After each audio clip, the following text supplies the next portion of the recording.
Hello friends, मैं अपनी इस बैंकिंग सीरीज़ के फॉरेन एक्सचेंज मॉड्यूल को कंटिन्यू करूंगा। जैसा कि मैंने अपनी लास्ट वीडियो में बताया था कि एक एक्सपोर्टर ने जो है अपने गुड्स कुछ ओवरसीज़ मार्केट में सेल किए हैं और जो ओवरसीज़ बायर और जो हमारा एक्सपोर्टर है उसके बीच एग्रीमेंट साइन हुआ है और जो पेमेंट जो होगी वो आपकी एक आफ्टर ए यूजांस पीरियड की एलसी के अंडर आए। जो मैंने यहाँ जो एग्जांपल लिया है कि एक्सपोर्टर है उसने यूजांस एलसी के अंडर अपने कुछ गुड्स ओवरसीज़ मार्केट में सेल किए हैं और जो इस यूजांस एलसी का जो पीरियड है वो one year from the date of shipment है, यानी कि डेट ऑफ शिपमेंट के 1 साल के बाद जो है उसको पेमेंट ओवरसीज सप्लायर से आएगी, जस्ट हाइपोथेटिकली। और लेट सपोज कि जो है इस एक्सपोर्टर ने जो अपने गुड्स शिप किए हैं वो 1 जनवरी 2026 को किए हैं। इसका मतलब जो उसकी टेंटेटिव पेमेंट आएगी वो आपकी 31 दिसंबर 2026 को इसकी टेंटेटिवली पेमेंट आएगी। अब क्योंकि अगर ये जो पेमेंट जो इसकी फ्यूचर में आने वाली है, जबकि उसने जो है अपने जो गुड्स को आज ही प्राइस कर दिया है, मतलब जो उसका लोकल जो कॉस्ट होगा या जो रॉ मटेरियल उसने परचेज किए होंगे उस गुड्स को प्रिपेयर करने के लिए, उसके बाद जो उसने अपनी जो मार्जिन्स लोड किए होंगे वो उसने current exchange rate, let suppose current exchange rate 96.50। Exporter ने जब जो भी अपना जो गुड्स का प्राइस किया होगा वो आज के करंट स्पॉट रेट के ऊपर किया होगा, पर जब उसकी पेमेंट 1 साल के बाद आएगी तो इस करेंसी में मोस्ट पॉसिबिलिटी है कि ये रेट नहीं नहीं होल्ड करेगा, रेट कुछ और रहेगा। तो उस रेट को किस तरह से एक्सपोर्टर जो है वो हैच कर सकता है, उसके लिए उसके पास क्या क्या ऑप्शन है मैं आपको बताता हूँ। सपोज करो वो एक जो है एक्सपोर्टर अपने बैंक के पास गया जहाँ उसने डॉक्यूमेंट सबमिट किए हैं और बैंक के थ्रू उसने डॉक्यूमेंट भिजवाए हैं अंडर द एलसीज। तो बैंक के पास भी एक एलसी रहती है जो ओवरसीज बायर के बैंकर ने उसको दी रहती है। तो इसका मतलब है अगर डॉक्यूमेंट जो हैं वो प्रॉपर हैं अंडर द एलसीज तो ओवरसीज बैंक की एक लाइबिलिटी होती है कि वो ड्यू डेट के ऊपर पेमेंट जो है अपने बायर से लेकर भेज देता है नॉस्ट्रो अकाउंट में सप्लायर के।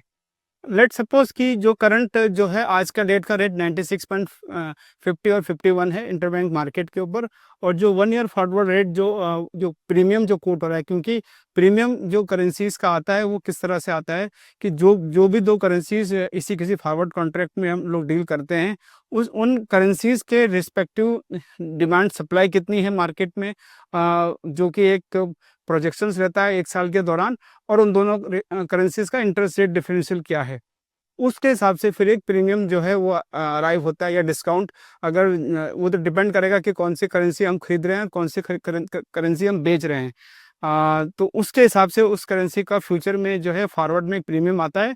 लेट सपोज कि ये जो है प्रीमियम है वो 50 एंड 52 है। 50 का मतलब 50 पैसा एंड इसका मतलब 52 पैसा।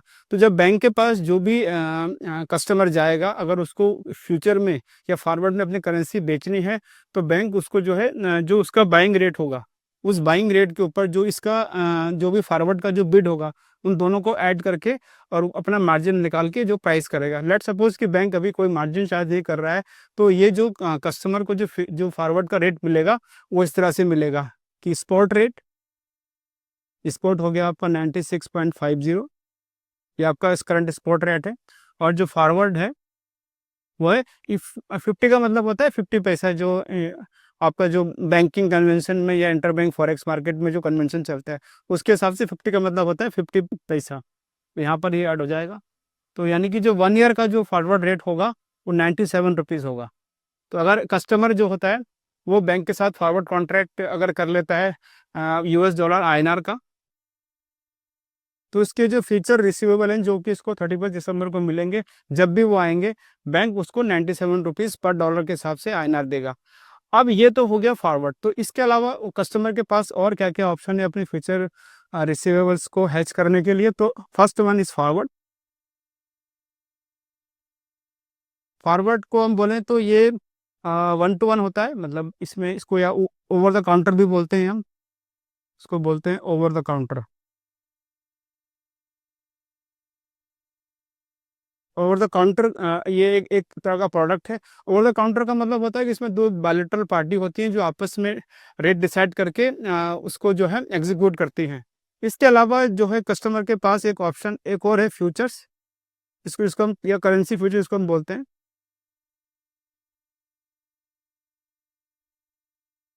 करेंसी फ्यूचर जो जनरली जो ट्रेड होता है या जो अवेलेबल होता है वो आपका एक्सचेंजेस पे होता है। जैसे कि इंडिया के में एनएससी है, या बीएससी है, या आपका एमसीएक्स है।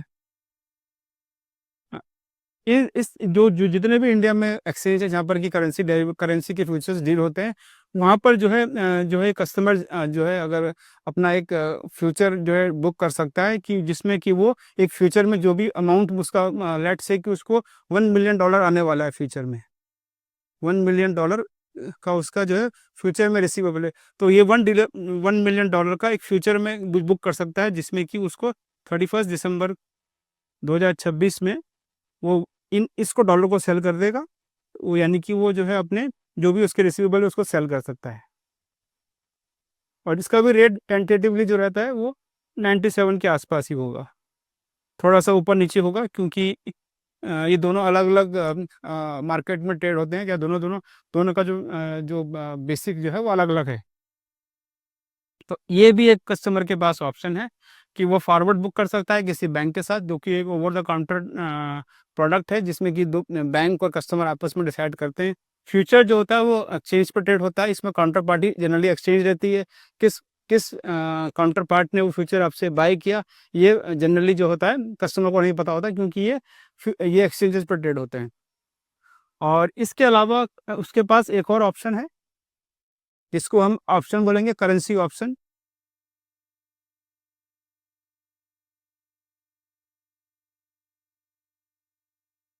ऑप्शंस एक डेरिवेटिव प्रोडक्ट है, जिसमें कि जो भी इस ऑप्शन को खरीदता है उसके पास उस करेंसी को बेचने या खरीदने का राइट्स होता है, बट ऑब्लिगेशंस नहीं होता है। और in case of exporter, he will definitely go for a put option, he will go for a put option.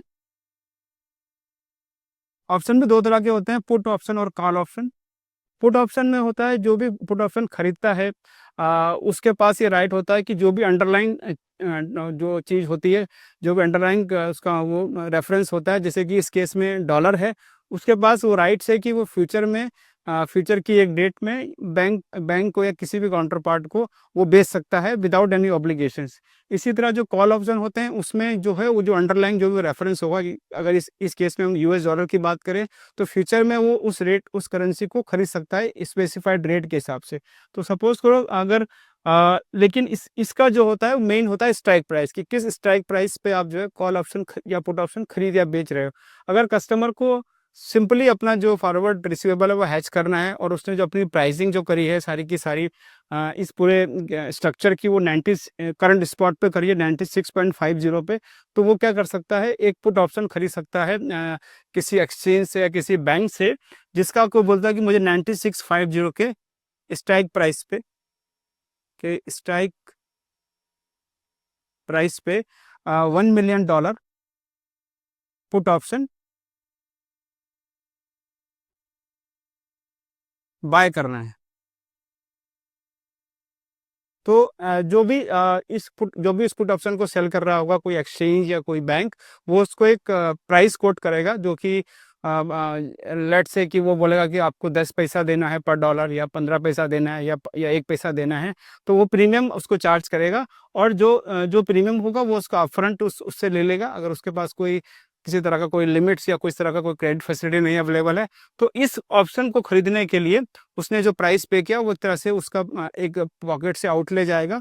और जब फ्यूचर में जिस दिन भी ये मैच्योर होगा, सपोज करो इसकी मेच्योरिटी डेट उसने परफेक्टली अपने जो फ्यूचर रिसीवेबल है उससे मैच करी है, और 31 दिसंबर उसने इसकी ड्यू डेट रखी है, तो कस्टमर के पास राइट है कि 31 दिसंबर 2026 में वो $1 मिलियन जो है बेच सकता है किसी भी जो भी काउंटर पार्ट है उसको 96.50 के रेट पर।